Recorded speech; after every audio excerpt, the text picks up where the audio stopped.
तो हेलो दोस्तों, good morning. कैसे हैं आप सभी? आई होप कि दोस्तों सभी अच्छे होंगे और अच्छे से पढ़ाई कर रहे होंगे। तो दोस्तों आज जो टॉपिक लेकर के आए हैं वो बहुत ही ज़्यादा इस समय ट्रेंडिंग में है। ट्रेंडिंग में इसलिए है कि आने वाली इसी 9 तारीख को, मतलब कि 9 सितंबर 2023 को लगने वाली है लोक अदालत, चालू होने वाली है लोक अदालत। अब लोक अदालत क्या है और लोक अदालत के क्या उद्देश्य हैं, क्या उसकी कार्य प्रकृति है, उसका क्या कार्य होता है, क्या उसकी प्रकृति क्षेत्र है। इट मीन्स कि आज हम लोक अदालत के बारे में पूरा पढ़ने वाले हैं और आज जो हम पढ़ेंगे वो जीवन भर हमारे काम आने वाला है। ठीक है, तो इसलिए इस दृष्टि से ये क्वेश्चन हो जाता है हमारे लिए बहुत ही इम्पोर्टेंट, क्योंकि एग्ज़ाम में तो ये आता ही आता है। साथ के साथ में दोस्तों ये एग्ज़ाम में आने के बाद में इम्पोर्टेंसी यह है कि यह हमारे निजी जीवन और हमारे आसपास के जो लोगों हैं उनकी भी हम मदद कर सकते हैं इस वीडियो से। कैसे कर सकते हैं मदद, तो वो सारी चीज़ें हम जानेंगे आज की वीडियो में।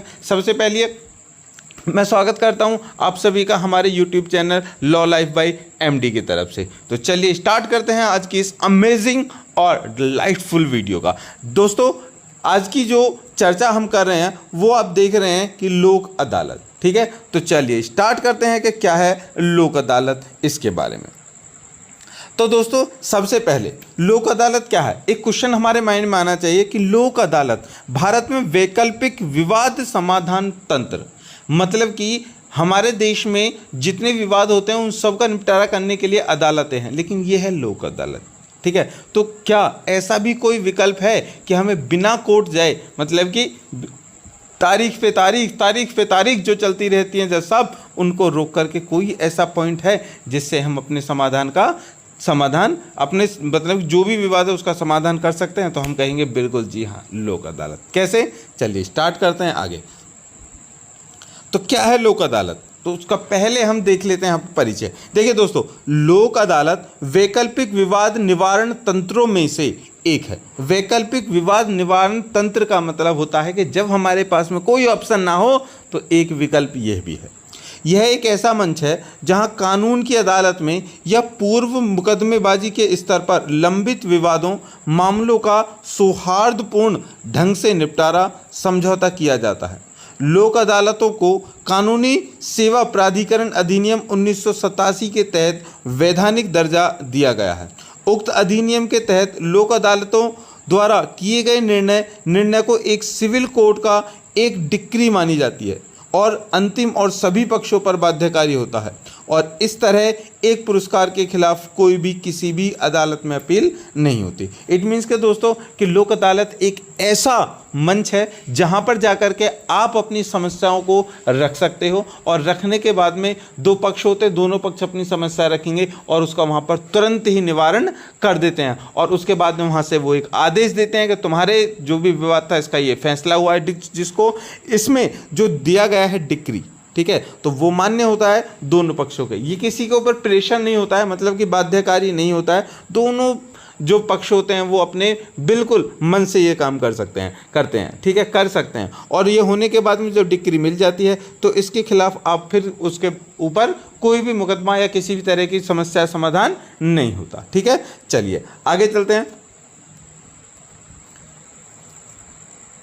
देखिए ये है कि यदि लोक अदालत के अधिनिर्णय से पक्षकार संतुष्ट नहीं है, इट मीन्स कि अभी दो पक्ष गए लोक अदालत में और दोनों पक्षों को वहां पर, मतलब कि एक पक्ष ये था और दूसरा पक्ष ये था, दोनों ने लोक अदालत में जाकर के अपनी बात रखी। ठीक है, अब जो फैसला लोक अदालत ने किया वहां से एक व्यक्ति, एक पक्ष तो खुश है और एक पक्ष ना खुश है, ये खुश है और ये नापक्ष है, तो इससे अगर संतुष्ट नहीं है तो इस पक्षकार के अधिनिर्णय के विरुद्ध अपील का कोई प्रावधान यहाँ पर नहीं है। मतलब प्रावधान तो ऐसा कुछ नहीं है, लेकिन आवश्यक प्रक्रिया का पालन करते हुए मामला दर्ज करके उचित अधिकार क्षेत्र वाले न्यायालय में जाकर मुकदमा शुरू करने के लिए स्वतंत्र है। मतलब कि वैसे तो ये कहीं मान्य नहीं होगा, तुम कहने लगो हम अब पुलिस में जाएंगे, अब हम वहाँ जाएंगे, वो नहीं होता भैया। एक प्रक्रिया होती है, उसके बाद सीधा आप अपनी कोर्ट में जाओ और कोर्ट में जाकर के केस को लड़ो, अगर आप वहाँ पर संतुष्ट नहीं हैं तो। ठीक है, चलिए आगे है कि मुकदमेबाजी में प्रयास करने के अपने अधिकार के प्रयोग में,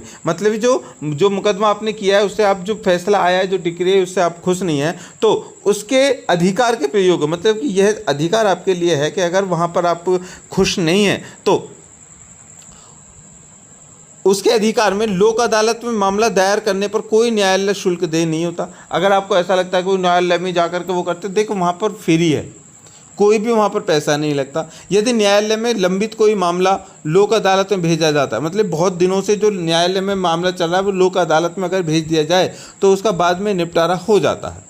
और शिकायतों याचिकाओं पर मूल रूप से अदालत में भुगतान किया गया शुल्क भी पक्षकारों को वापस दिया जाता है। मतलब कि अगर तुम्हारा केस 10 साल से चल रहा है और तुम तारीख पे तारीख लेकर परेशान हो गए, तो भैया लोक अदालत में चले जाओ, जितना भी तुम्हारा अदालतों में तुमने पैसे दिया है वो पैसा भी वापस मिल जाएगा, और आपका दूसरे पक्षों से दोनों से अगर कोई भी सुलह वो हो जाती है तो वो भी कर लीजिए। नहीं है तो फिर लोक अदालत अपने आप आपको कुछ ऑप्शंस देती है कि आप ये चुन सकते हैं और आप चुन करके उसको ख़त्म कर सकते हैं। ठीक है, देखिए इंपॉर्टेंट क्या है कि आपने जो भी पैसा अभी तक अदालतों में दिया है वो वापस हो जाता है।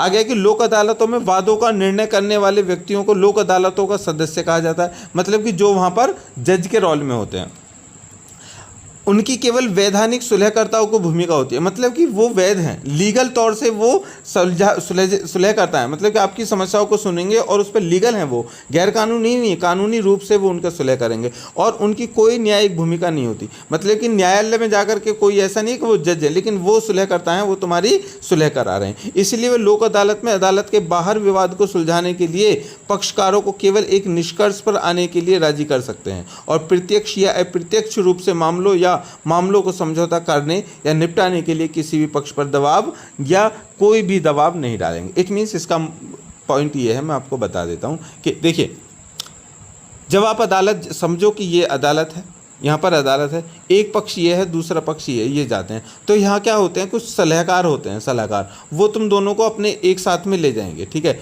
और दोनों को तुम्हें कुछ ऑप्शन देंगे कि भाई तुम्हारी ये समस्या, तुमने कहा कि भाई इसने मेरे घर से इसने मेरी भैंस खोल ली, 50,000 की भैंस है, वो भैंस दिलवा दीजिए। ये कह रहा है कि 50,000 की भैंस नहीं थी, इस पर मेरा कर्ज आता 20,000 का और मैंने 20,000 उस पे से ले लिए भैंस खोल करके। अब ये मसला तुम्हारा चल रहा है, तो अब ये जो सुलह करता है वो तुम्हारे लिए ऑप्शन देंगे, भैया देखो ऐसा करो, या तो उस पूरी भैंस को इनको लौटा दो, ये तुम्हें उसके बदले में आपके 20,000 दे दे तो मामला निपट जाए, या फिर अगर तुम इसको भैंस नहीं दे सकते हो तो भैया इसका जो है 50,000, चलो हम उसको कहते हैं कि वो भैंस जो थी वो 30,000 की थी। ठीक है, तो 20,000 अपने कट करके 30,000 दे दो, इस बात पे आ जाओ। इस तरह से 3-4 तरह के ऑप्शंस वो लोग देते हैं आपको। ठीक है, और जिस पर आप मान जाते हैं कि हाँ भाई ये सही है, ये करवा दो, ये तुरंत जा करके यहाँ पे जो जज बैठे हैं उनके सामने आपकी जो फाइल है उसको पेश कर देते हैं और उसका निर्णय हो जाता है। समझ में आ गया? इस पर ऐसा नहीं है कि ये कोई आप पर कोई दबाव डालेंगे, नहीं, वो केवल आपके लिए क्या करते हैं, ऑप्शंस देते हैं, भाई ये ऑप्शंस चुन लीजिए। ठीक है, कोई दबाव का मैटर नहीं होता। अगर आपको लग रहा है आपके ऊपर दबाव है तो आप बिल्कुल मना कर दीजिए कि हम समझौता नहीं करेंगे,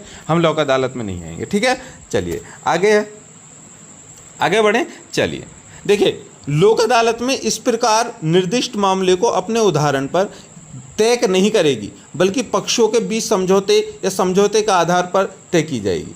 सदस्य अपने विवाद के सौहार्दपूर्ण समाधान तक पहुंचने के प्रयास में स्वतंत्र और निष्पक्ष तरीके से पार्टियों की सहायता करेंगे। अभी जो मैंने बताया ना कि जो सुलह करता है, जो तुम्हारे वहाँ पर मतलब कि बिचौलिया कह लो, ठीक है, सुलहकर्ता कह लो, जो तुम्हें ऑप्शन देने वाला है, भैया वो अपने खुद भी अपना कोई भी मैटर वो नहीं रख सकता। ठीक है, ना आपसे कोई पर्सनल दुश्मनी निकाल सकता है, ना वो तुमसे रिश्वत ले सकता है, ना तुम पे दबाव डाल सकता है, कुछ नहीं।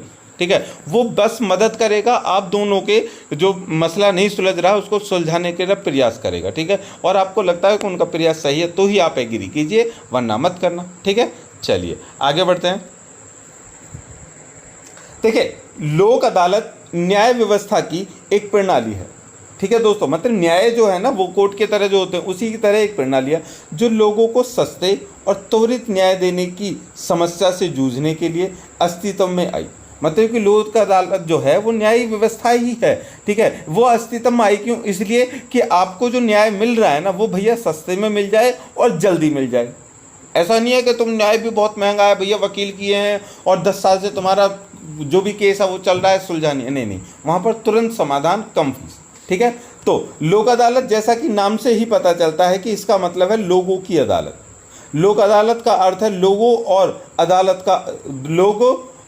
अदालत का अर्थ है कि अदालत, मतलब कि हमारी, आप सबकी जो लोग हैं जिनकी समस्या है उसकी ये अदालत है। ठीक है दोस्तों, चलिए अभी वो टीवी चैनल पे चलता है ना, न्यूज़ चैनल है, उस पर आता है आपकी अदालत। ठीक है। तो वो बस आपकी अदालत है, यहाँ पर लोगों की अदालत है, ठीक है। चलिए अब आगे हम जो हेडिंग लेने वाले हैं वो लेने वाले हैं दोस्तों प्रकृति और कार्य क्षेत्र। मतलब कि अभी तक तो आपने जान लिया ना कि लोक अदालत क्या होती है, कैसे वो काम करती है, क्या उसके उद्देश्य होते हैं, ठीक है, और कैसे आप अपने केसों से जाकर के निपटारा कर सकते हो। इसके लिए मैं आपको बता दूं दोस्तों, मैं एक रिकमेंड कर रहा हूँ आप सभी से कि आपके या आपके परिवारजनों के, आपके रिश्तेदारों में, आपके आसपास समाज में कहीं भी किसी के कोई इस तरह के मसले चल रहे हैं कि जो मामले चल रहे हैं जो नहीं सुलझे हैं, तो प्लीज़ उनको यार एक समाज के दायित्व के लिए, ठीक है, समाज का दायित्व समझ करके उनको ले जाइए लोक अदालत में, और उनके जो भी केस या फिर समस्याएं चल रही हैं उनको यहाँ पर ले जा करके आप